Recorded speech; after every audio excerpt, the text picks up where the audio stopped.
before we get going, I'm Officer Boyd with Conway Police Department. I'm a Public Information Officer. I want to let you know that you're going to hear from Chief Chris Harris and Lieutenant Tom Kennedy today with an update on our investigation. We are not going to be taking any questions afterwards due to the ongoing nature of the criminal investigation and also one within our department. They'll be up here shortly and we'll get started.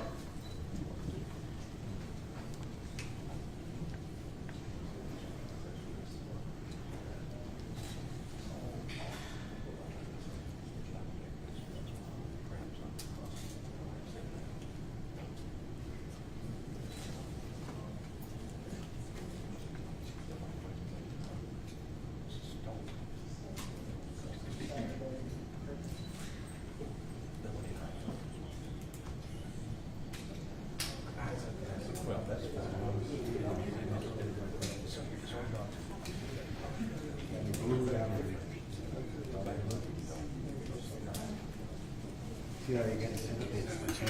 It's gonna be, see it together, blowing out big time. Well, I'm not the only one. It's like if I bring it up, kind of Irish up a little bit to see the best I can.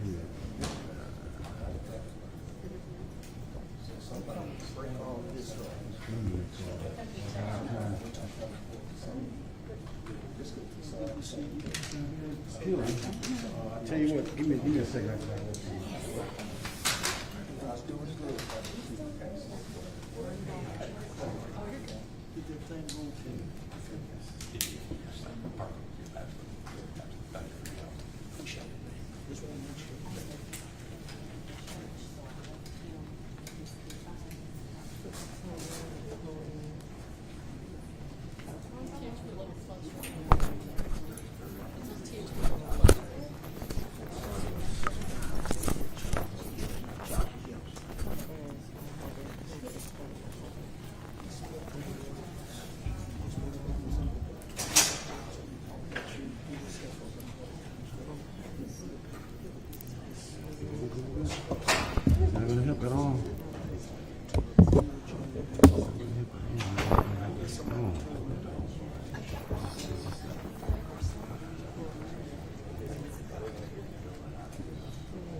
good afternoon. I'm Chief Harris, for those that don't know me. First, I want to thank y'all for being here on such short notice. I appreciate it. We felt it was important not to wait till Monday to get out this information, especially as key developments unfolded yesterday afternoon and as soon as around 1 o'clock today.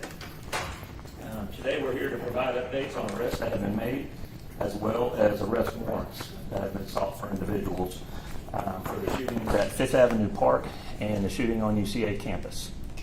Lieutenant Kennedy from our investigation division will share those updates with you in a few moments. But before we get to that, I want to take a moment to recognize the individuals and partner agencies whose efforts have been instrumental in us solving these and their help throughout the entire process. First, I want to express my gratitude to the men and women of the Conway Police Department.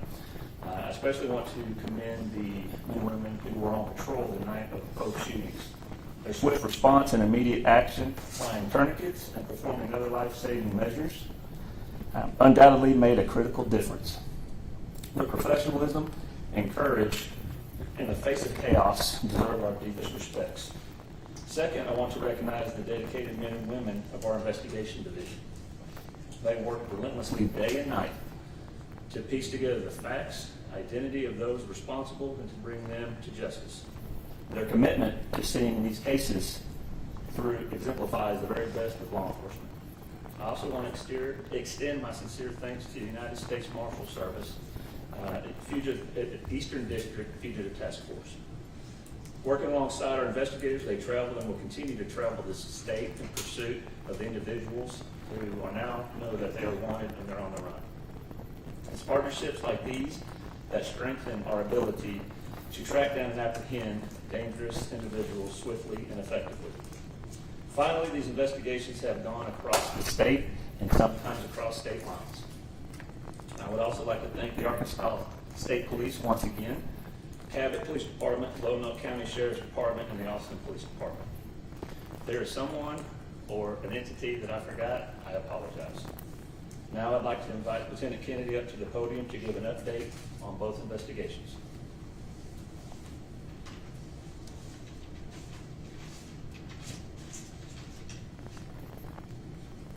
Thank you, Chief.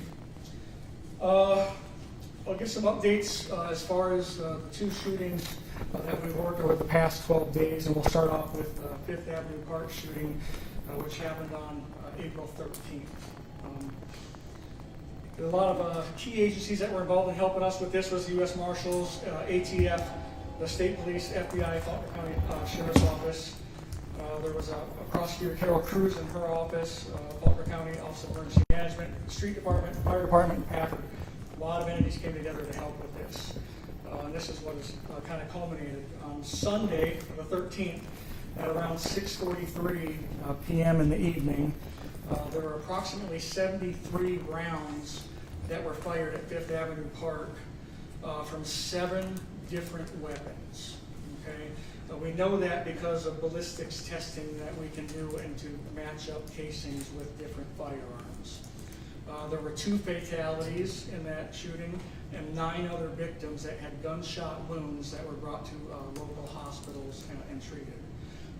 Currently, right now, we have 2 suspects in custody, and we have warrants that are issued for 2 others. And we're going to show you who they are and give you their names tonight, even the ones that we're searching for, because we are going to ask for your help in getting this. So this person is in custody. This is Brian Goins. He's 20 years old. He's from Pine Bluff, Arkansas, and he is charged with 11 counts of aggravated assault. He was arrested today at 1 o'clock this afternoon by the marshals. Okay. The next one that is also in custody is Tyler Ferris. He's 19 years old. He is from Conway, Arkansas. We arrested him last Tuesday on 2 counts of capital murder, 1 count of terrorism, and 9 counts of attempted capital murder. So that's a lot of hefty charges that go on to him. Now, the people that we want, so if you want to take pictures, that's fine. Let's go ahead and get these faces out as far as we can. Share these with your friends on social media. This is someone that is wanted. Okay, we are actively hunting and pursuing this person. His name is Kedrick Johnson. He is from Conway. And we have warrants that are issued for his arrest for 2 counts of capital murder, 1 count of terrorism, and 9 counts of attempted capital murder. One thing that was interesting, the chief and I was talking about, is this 1 count of terrorism. It's not a charge that I've ever charged in my career, and I haven't talked to any other officers that have. It's a very specific charge. Someone has to engage in a terroristic act with the purpose to intimidate or coerce a significant portion of the civilian population. And that is exactly what happened at Fifth Avenue Park on that Sunday, and that's exactly why we have sought these charges for these individuals. The next person that we are looking for is 18-year-old Kamari Johnson. These are brothers, okay? Also from Conway. We have warrants issued for the same charges of capital murder, terrorism, and the 9 counts of attempted capital murder. So this is still an ongoing investigation, okay? But we do need your help, all right? And we have a tip line that is set up that if anyone knows the whereabouts of these 2 people, and I'm going to show you some more here in a little bit, write these numbers down. I'll leave it up here for a second. Call our tip line. You can call and be anonymous. Okay, these will come through our mail system. I will get them. I will look at them, and we will get them to the proper detectives. During the daytime, you can call criminal investigations and ask for any available detective, and that's the 450-6130 number. I'll put these numbers up again one more time here shortly. Okay. We also have a victim advocate that works at our agency. So for anyone that is a victim of this crime, and there's been some that we have not been able to get in contact with, probably because they don't want to talk yet. They may be traumatized. But we do have a victim advocate. This is a civilian position. This is not a police officer. This is someone that is trained to help victims. It is someone that can get them the care and the help and the counseling services that they need. We have a lot of resources that we can kind of help direct with that. So this is the number to call if you want to talk to our victim advocate, 450-6118. I'll move on now to the UCA shooting. Okay, and this happened last Saturday night. We've had a lot of help with assisting agencies with this one too as well, with Lonoke County Sheriff's Office, Jacksonville PD, Cabot PD, UCA, and probation and parole.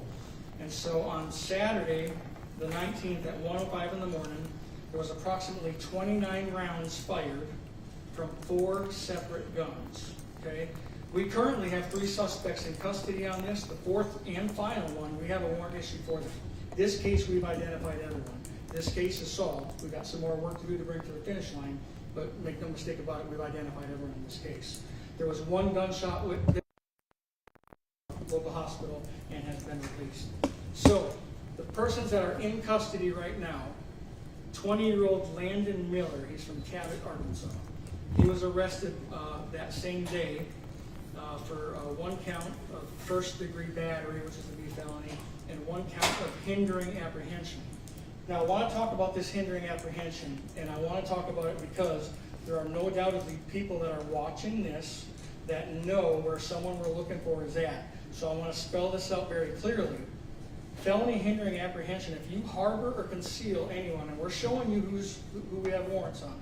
If you conceal them, if you provide them money, if you provide them transportation, if you give them a roof over their head, if you do anything to help them or provide us with false information, we will ask for warrants for your arrest for felony hindering apprehension. Okay, we've already done it in this case, and we did it starting with Mr. Miller. So, any questions about that, you can call the police department, ask me, I'll be glad to walk through the statute with you. In custody also, Braylon Griffin, he's 19 years old, he's from Austin, Arkansas. He was arrested last night, 1 count of first-degree battery and 1 count of terroristic act. Also in custody, Christian Van Wy, he's 20 years old, from Cabot. He was arrested last night, 1 count of first-degree battery and 1 count of terroristic act. And then wanted, this is someone you want to go ahead and take pictures of now and get this sent around to your social network groups. This is Zion Jackson. He's 23 years old. He's from Ward, Arkansas, and he does have a history in Georgia. We have a warrant issued for him right now for 1 count of first-degree battery and 1 count terroristic act. So we are actively hunting him right now and using every available resource we have. Again, I'm going to put these numbers back up on the screen. This is our tip line. This is our investigations division phone number. If you have anything that you would like to share with us and help us out, you can remain anonymous. Please give us a call and help us bring both of these cases across the finish line. Thank you so much.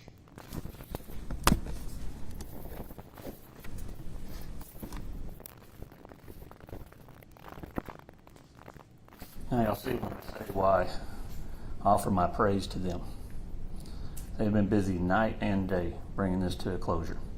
Only thing we're missing right now is a few of the people that we're hunting, and that's where the U.S. Marshals are actually. They go places that it's harder for us to go. I want to take a moment to clarify something that I could have communicated more clearly last time. So I said we're looking into this. And I meant what I said, and I ordered a formal investigation the very next day. Okay? We owe that to the citizens of Conway. We owe that to the victims, their families, and we owe it to the men and women of the Conway Police Department. Okay?